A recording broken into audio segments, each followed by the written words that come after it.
Hi, this is Alex. So if you're thinking of teaching English in Korea, one of the things you're probably wondering is how many hours you have to teach. So in this video, I'm going to talk about how many hours you teach at public schools, at Hagwons, and at the different programs like EPIK and Talk.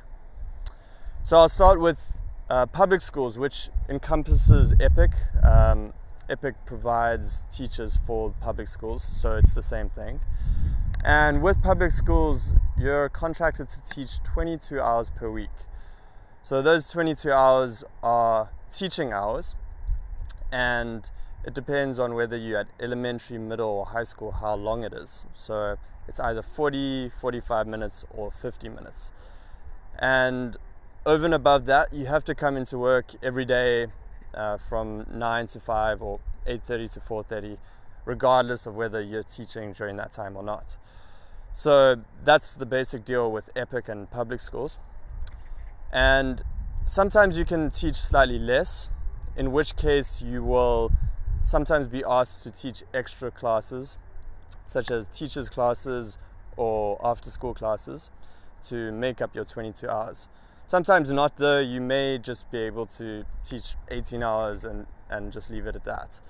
Sometimes it'll be slightly over, in which case you'll be paid extra time per hour extra. Another thing with public schools is you may get free days because of school outings, class trips, and cancelled classes.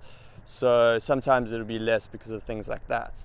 Then there's the Talk program, which is also a government-run program that brings teachers in. However, this is only 15 hours per week. And these classes are normally in the afternoon from about 2 till 5, around there. And again, this is less hours, but you do get paid less than EPIK. Then there's the Hagwon jobs, and these are more varied and they can change from school to school. But generally the case is you're going to be teaching about 30 hours or more at a Hagwon job. So it's quite a bit more than a public school job. The hours will typically be different as well, normally afternoon to evening, because that's when the kids finish at their normal school and then go across their Hagwon. So you're normally looking at about 2 o'clock till 9 o'clock or something like that. However, there are exceptions that are normal hours, but that's normally kindergarten or younger kids. So it's a lot more hours at a Hagwon, and typically you have to teach them all. Typically you won't get the free classes, cancelled classes and day trips that you will with public schools, because the Hagwons are private academies and they work, per hour basis.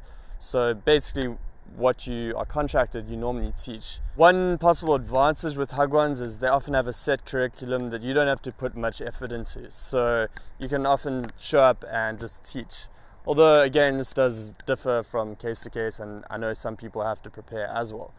But it does often vary from public schools, where you're expected to put a lot more effort into prepping and putting some effort into generally making content for the children and preparing lessons a lot more.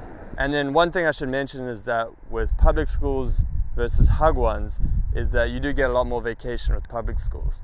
And this isn't something I'll get into now, but that's one thing to consider. So in summary, EPIK, 22 hours per week, you teach normal hours, you sometimes get extra classes, but you get paid for it. And typically you'll get a lot of cancelled classes, which will actually bring your hours down every week. With the Talk program, you're going to be teaching afternoons and only 15 hours per week. But yeah, you go in afternoons and you do get paid less. Hagwons vary a lot more, and what you get paid really depends on the school, and the hours you teach can vary a lot. So, but typically you're going to be teaching 30 hours or more.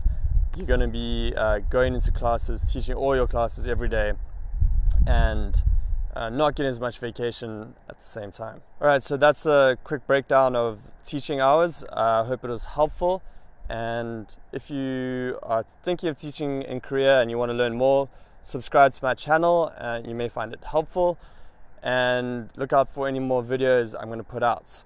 Bye.